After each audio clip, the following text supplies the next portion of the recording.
क्योंकि एक तरफ ये जिद्दोजहद थी कि ठीक है, गालिया उसकी, इस लड़की की तकदीर इससे 2 कदम आगे चल रही है, इसको रोक तो नहीं सकता, लेकिन इसकी शादी करानी पड़ेगी। And I was too small. तब भी शादी के पॉइंट ऑफ व्यू से आज अगर आप लोग सोचें कि 17 साल 18वां साल लगा हो और शादी हो जाए, तो ये एक अजीब बात है। और मैं शादी, मेरा माइंडसेट था कि शादी की बात सोचो या कलर कपड़े पहनो तो सरस्वती माई बेसुरा कर देती है, इसीलिए लता दीदी सफेद कपड़े पहनती हैं। मेरी सोच ऐसी थी। और जो भी मुझे देखने आता था तो हम भाई बहनों की टोली थी, हम कुछ ना कुछ गड़बड़ करते थे और अगले को बारों बार भगा देते थे। एंड बिलीव मी, जो रिश्ते मेरे लिए एक से एक, यहाँ से क्या, राजस्थान से क्या, और भी जगहों से जो भी आए, तो सब अच्छे थे, हमसे सब अच्छे थे, मैं क्या कहूँ। लेकिन एक ऐसा मुकाम आया जहाँ वाकई मैं तंग आ चुकी थी। और उधर मेरे भाई की एंगेजमेंट थी, वहाँ एक परिवार आया, क्योंकि वो लोग भी जो भी अपने अच्छे आर्टिस्ट, जो फीमेल आर्टिस्ट हैं, उनको डांस सिखाते थे। जिनकी लड़की की शादी की बात मेरे भाई से तय हुई थी और एंगेजमेंट हो रही थी। वो डांसिंग गुरु थी, शंभू सेन जी, इसलिए उनका नाम लेना पड़ रहा है कि वो भी इंडस्ट्री के अच्छे गणमान्य व्यक्तियों में से थे। तो लड़की वालों की तरफ से बाली परिवार, क्योंकि मेरी ननद जी उनसे डांस सीखती थी, और वो लोग आए थे अपने मास्टर जी को, उनकी बेटी की शादी की एंगेजमेंट को अटेंड करने के लिए। तो मुझे देखा, हमारे परिवार के बहुत लोग थे, मेरी बुआ की बेटियां थी, सब, सुलक्षणा थी, विजेता थी, और सब जतिन, ललित वगैरह सारे, ये सब मेरी सगी बुआ के बच्चे हैं सारे। तो वो दूसरे दिन रिश्ता लेकर आ गए कि भाई मैं, वो एक जो लड़की आपके वहाँ कल जो हम आए थे, और वो कौन थी?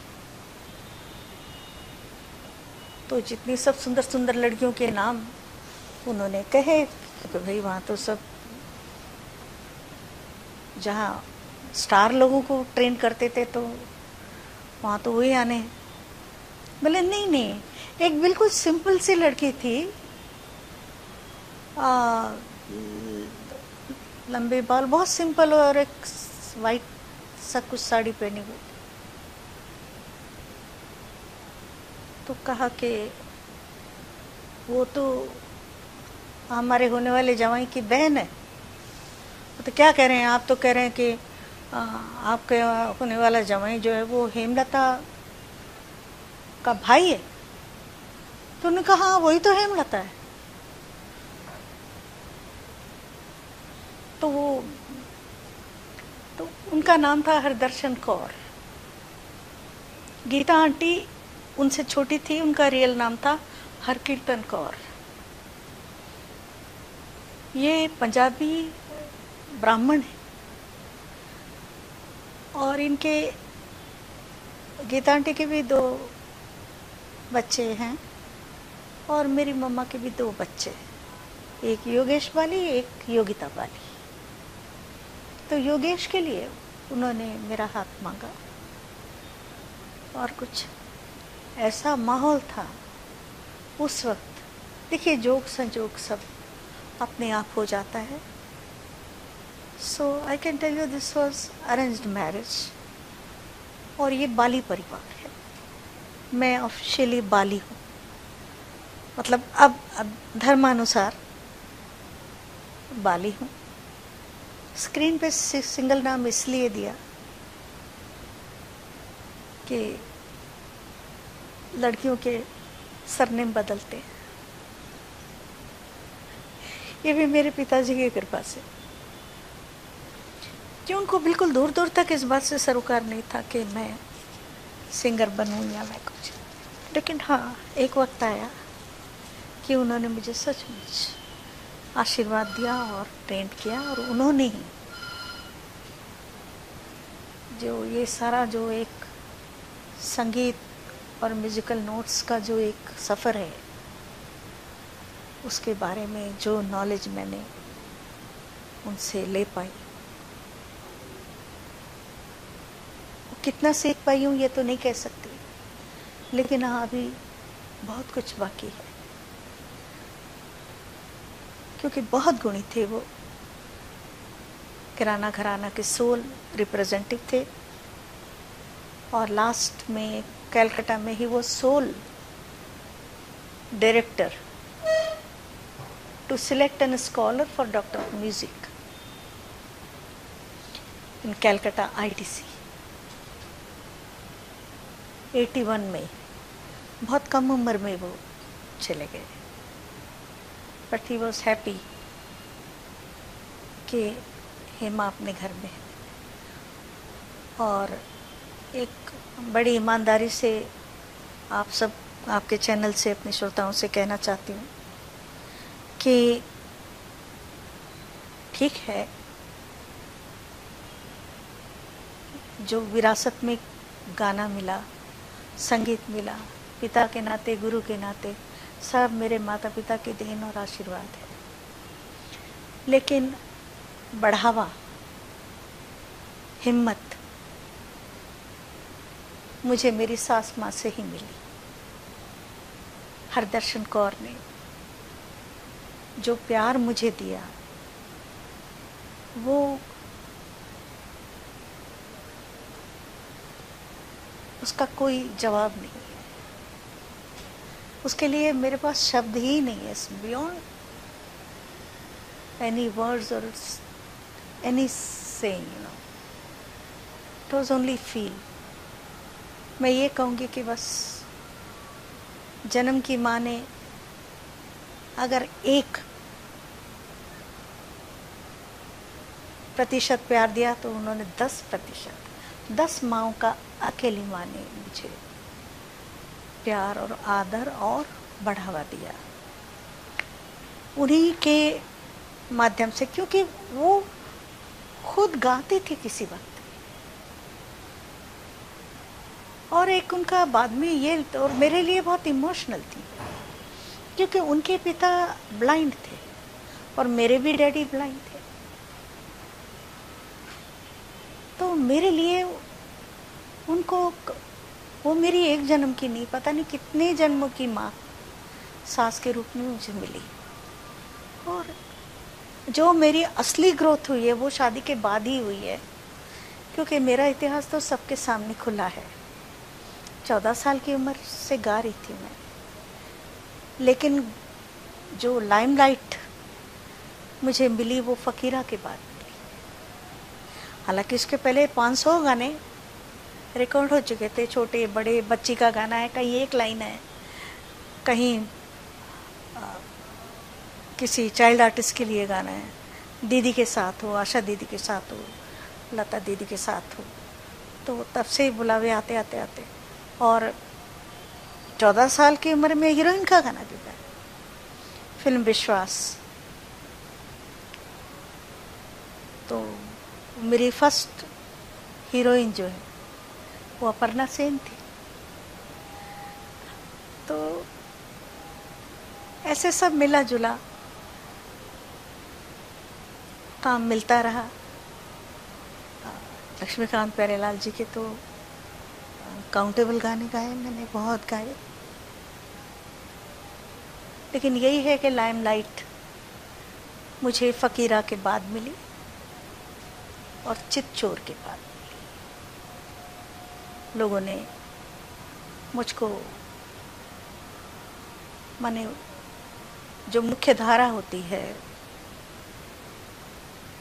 उसमें मुझे मिला लिया गया, जो कि बहुत बड़ा तो है ही और कंफ्यूज करने वाला, जिसमें इंसान खो जाए। क्योंकि एक तरफ तो मैं ही गा रही हूँ, उस फीटस की आवाज बनकर जो बेटी का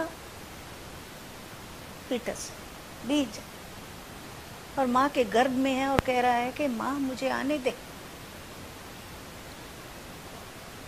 और दूसरी तरफ आज का कल्चर, आज जो हो रहा है,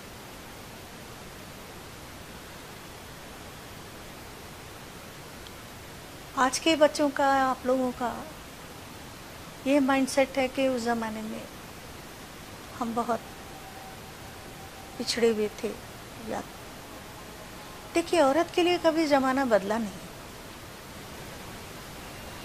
जहां तक मुझे ऐसा लगता है। जमाना बदला नहीं, इन सेंस ऐसा नहीं है कि वो क्रूअल है या, और मैं तो कभी नहीं कह सकती, क्योंकि मैंने जो भी संघर्ष किया वो अपने परिवार में किया कि मुझे गाने नहीं देना है, जल्दी शादी कर देनी है, ये इसको हाथ पीले करो तो बला टले। और प्यार इतना उनको मेरे से कि एक मैं थोड़ा सा अगर चूं कर जाऊं तो वो 10 डॉक्टर को दिखाएंगे। तो आप सोचिए कि वो उस वक्त के पेरेंट्स, इसलिए वो ऐसा शायद करते थे। अब मैं खुद पेरेंटल लहरा की औरत हूँ, इसलिए मैं ये सोच रही हूँ कि बेटी से प्यार ज्यादा होता है। उसके अलावा एक बेटी ही तो है जो हमारी इज्जत है। ऐसी सोच आज भी है।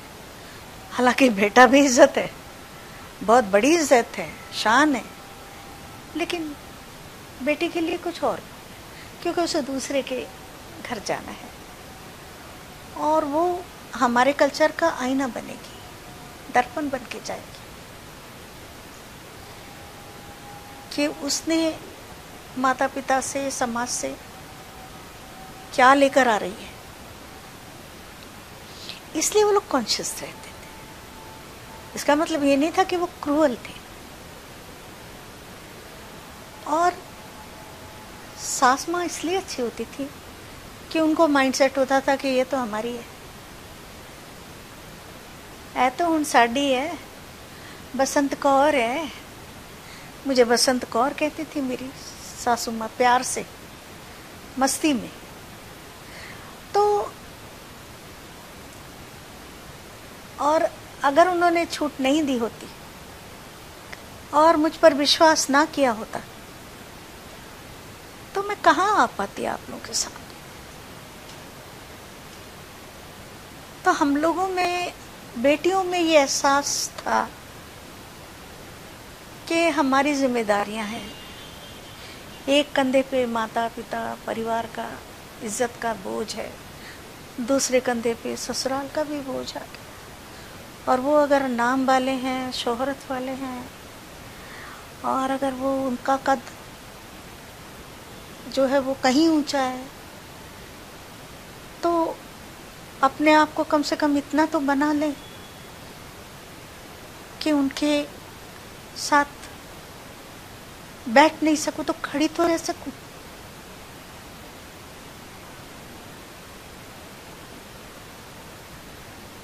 बस इतनी ही कोशिश रखी। तो भी बड़ा संयम चाहिए, बड़ी मर्यादा चाहिए। और रह गया, आप म्यूजिकल एस्पेक्ट से देख लो, फिल्म के एस्पेक्ट से देख लो, कल्चर के एस्पेक्ट से देख लो, फिल्में हमेशा समाज का आईना ही रही है। पहले जो होता था वही अगर पर्दे पर आया है तो लोगों को अच्छा लगता था, और फिल्में समाज का दर्पण फिर बन जाती थी। वैसे बस कि भाई अब वैसे ही बाल बनाने हैं, मार्केट में जाना है, शर्मिला टैगोर साड़ी, राइट, मुमताज साड़ी, या फिर वो हाँ भाई मेरे बाल जो है देवानंद जैसे काटने। मेरे भाई लोग ऐसे ऐसे करके बनाते थे, फिर बिगाड़ते थे, फिर बनाते, क्योंकि बाल अजीब थे तो वो बनते नहीं थे वैसे। तो कोई ये जो सबसे छोटा था वो जितेंद्र जी जैसा बाल बनाने का कोशिश करता था। तो कहने का मतलब ये, उठना बैठना, डायलॉग्स, लोग राजकुमार साहब की फिल्म देख कर आते थे तो वक्त के डायलॉग बोलते थे। तो फिल्में हमारे कल्चर में रिफ्लेक्ट करती थी और समाज से लेकर ही कहानियाँ जाती थी और वो फिल्म बना के उनका उन्हीं को लौटाते थे। तो आज जो है, आज भी वही हो रहा है। जो आप सामने देख रही हैं वो अगर आप नहीं बनाओगे तो आज के बच्चे बोलेंगे साहब ये तो पिछड़े हुए हैं, ये तो पुराने जमाने की स्टोरी है, it's boring, oh no it's too bore. वो हमारे बच्चे भी, मेरे भाई बहनों के बच्चे हैं, वो भी नहीं देखते।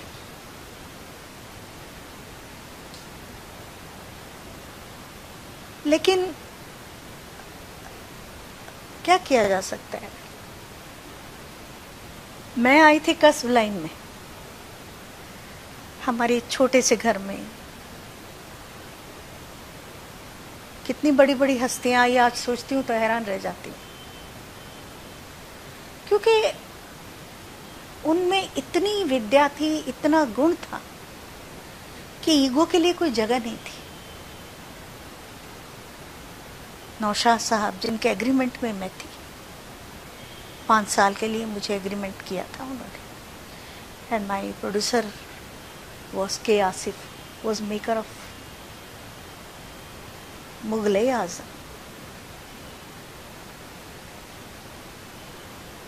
तो ये लोग अपने दुनिया में खोए हुए रहते थे, जैसे साइंटिस्ट लोग कैसे होते हैं कि कोई दिखावा नहीं, कुछ नहीं, लेकिन तपस्वी लोग थे।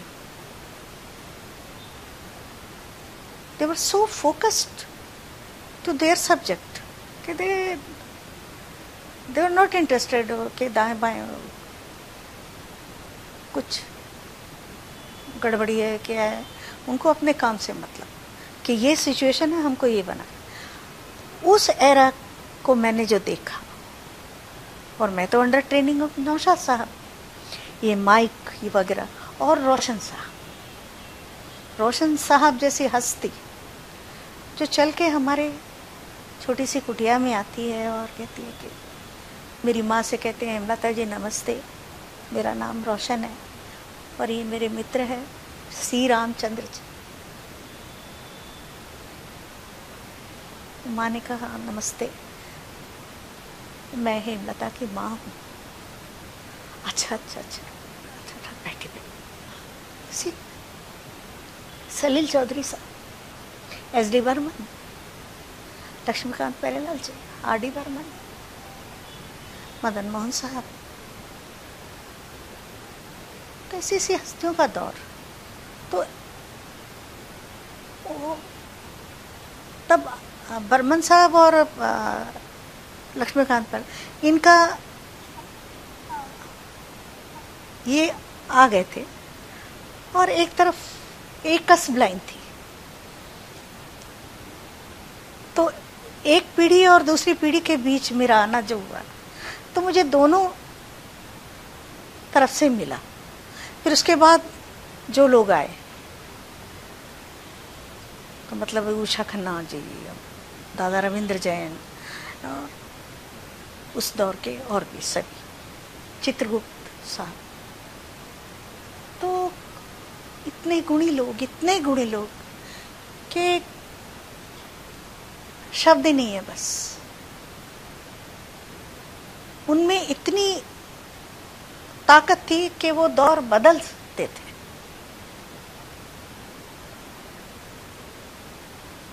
वो इंडस्ट्री जिसमें मैं आई थी, वो इंडस्ट्री तो आज मेरे लिए भी सपना है। मुझे ऐसा लगता है कि मैंने कुछ सपना देखा था। आज की इंडस्ट्री नई पीढ़ी की है, ठीक है, वो लोग जो काम कर रहे हैं, कई गाने मुझे भी बहुत अच्छे लगते हैं, लेकिन आरती वो गाने याद नहीं रहते।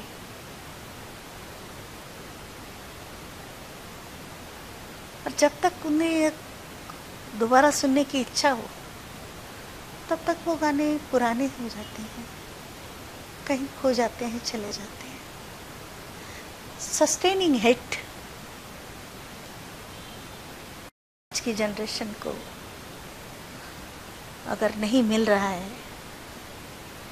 या आज जो आर्टिस्ट काम कर रहे हैं, जो सिंगर्स हमारे क्लीग्स जो काम कर रहे हैं, उनको उस तरह के गाने नहीं मिल रहे हैं, या म्यूजिक डायरेक्टर्स, कंपोजर्स के पॉइंट ऑफ व्यू से देखो तो उनको उस एरा के म्यूजिक वॉइसेस, सिंगर्स की वॉइसेस नहीं मिल रही है। तो ये दोनों पक्ष आप देखेंगे तो यही लगेगा कि दुर्भाग्यपूर्ण है। अब इंडस्ट्री को वही लोग चाहिए, क्योंकि दौर कब बदलेगा ये तो मालूम नहीं है, लेकिन मेरे जीवन काल में वो दौर दोबारा आएगा मुझे लगता नहीं। क्या उस वक्त के लोगों ने जो काम किया, उन्होंने अपने कल्चर को बनाए रखते हुए काम किया था। अगर हीरोइन अगर है, नायिका जिसको हम कहते हैं, कोई भी लड़का, उसके दिमाग में एक लड़की होती है, तो मुझे नहीं लगता कि वो घर लाने के लिए जिसको सोचता है कि इसको लाके मैं अपने परिवार में लाऊंगा, मतलब उसे शादी करूंगा, सपोज वो उसी को देखता है ना, नायिका में अपनी हीरोइन को वो देखता है। तो इसको ध्यान में रखते हुए उस वक्त की नायिका को वैसे कपड़े पहनाए जाते थे, डिमांड पूरी करते थे। वो भी इस बात का ध्यान रखते थे कि हाँ एंटरटेन करना है, तो उसके लिए हेलन जी आती थी, पद्मा खन्ना जी आती थी, और बहुत अच्छे अच्छे हमारे इतनी टैलेंटेड जो डांसिंग स्टार्स हैं। हेलन जी मतलब कुछ भी पहना दो, लेकिन लगता ही नहीं था कि किसी भी तरह की कोई चीपनेस है या। और हीरोइन वो एक साड़ी में भी, इसीलिए पहले खूबसूरती, हाइट कैसे चल रही है सामने वाले, उसमें बहुत सिलेक्टिव होते थे। मेरे कहने का मतलब ये नहीं है कि आज नहीं है, लेकिन आज शायद एक्सेप्टेंस हमारी और भी ज़्यादा ब्रॉड हो गई है, हमको सब कुछ अच्छा लगता है, या तो ये बात है। या आज नायिका को कुछ भी पहना देते हैं। तो आज के बच्चे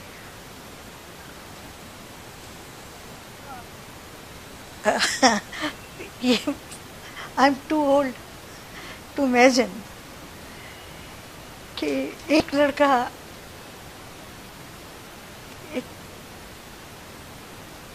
अब आप सोचिए, एक गाना है, मैं गाने को क्रिटिसाइज नहीं कर रही, एक लिरिक्स है जो मुझे भी अच्छा लगता है क्योंकि मेरे भाई बहन के बच्चे उसमें नाचते हैं।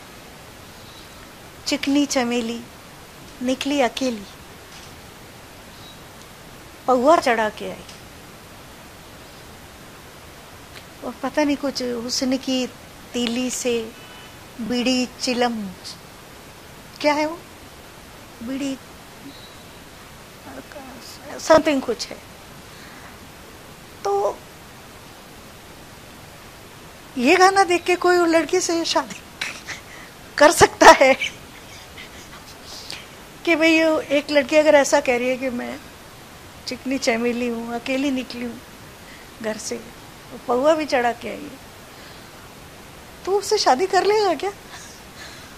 तो ये जब मैं सोचती हूँ तो मुझे हंसी आती है, लेकिन इंजॉयमेंट के हिसाब से हंसी आती है कि भाई चलो मस्ती है,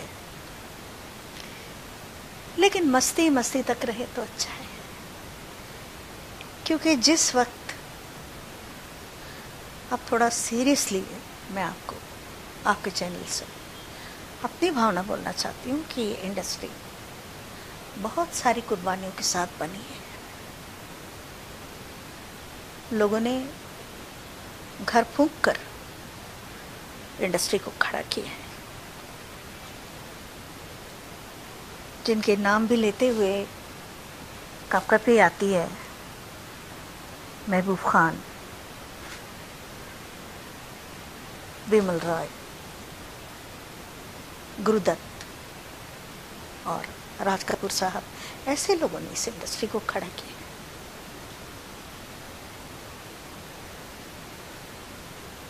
और जब शुरू किया था तो इस इंडस्ट्री को नाम लेने से शादियां कैंसिल हो जाती थी, लोग लड़की नहीं देते थे। अच्छी सोसाइटी में उनको देखकर लोग ना, जबकि नकल उन्हीं की करना है, गाने उन्हीं के गाने हैं, पार्टी में उनका गाना गाना है, उनकी तरह साड़ी पहनना है, उनकी तरह ड्रेस पहनना है, उनकी तरह बाल बनाने हैं, लेकिन कहना है अरे ये तो भांड लोग हैं। लेकिन उनकी कुर्बानियों से ये इंडस्ट्री अपने आप खुद सेल्फ ओरिएंटेड, किसी ने सहारा नहीं दिया इस इंडस्ट्री को, वो खुद जो स्वयंभू पैदा हुई है, लोगों ने अपनी कुर्बानियों से उसे जन्म दिया। गूंगी थी, बोलना सीखा, गिरते पड़ते चलना सीखा, और उड़ान with they have created their own network, finance and global marketing strategy. And today I think and I believe that this is the biggest industry in the world. तो 100 साल पूरे करते करते जाकर जब कुफ्र टूटा, खुदा खुदा करके हमको कल्चरल इंडस्ट्री का जो है वो स्टेटस मिल गया, तब हम ये क्या कर रहे हैं समझ में नहीं आता।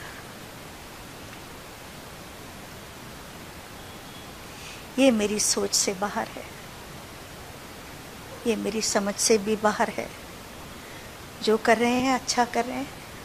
जब कोई अच्छा सुरीला गाना सुनने को मिलता है मुझे बहुत अच्छा लगता है, लेकिन याद नहीं रहते।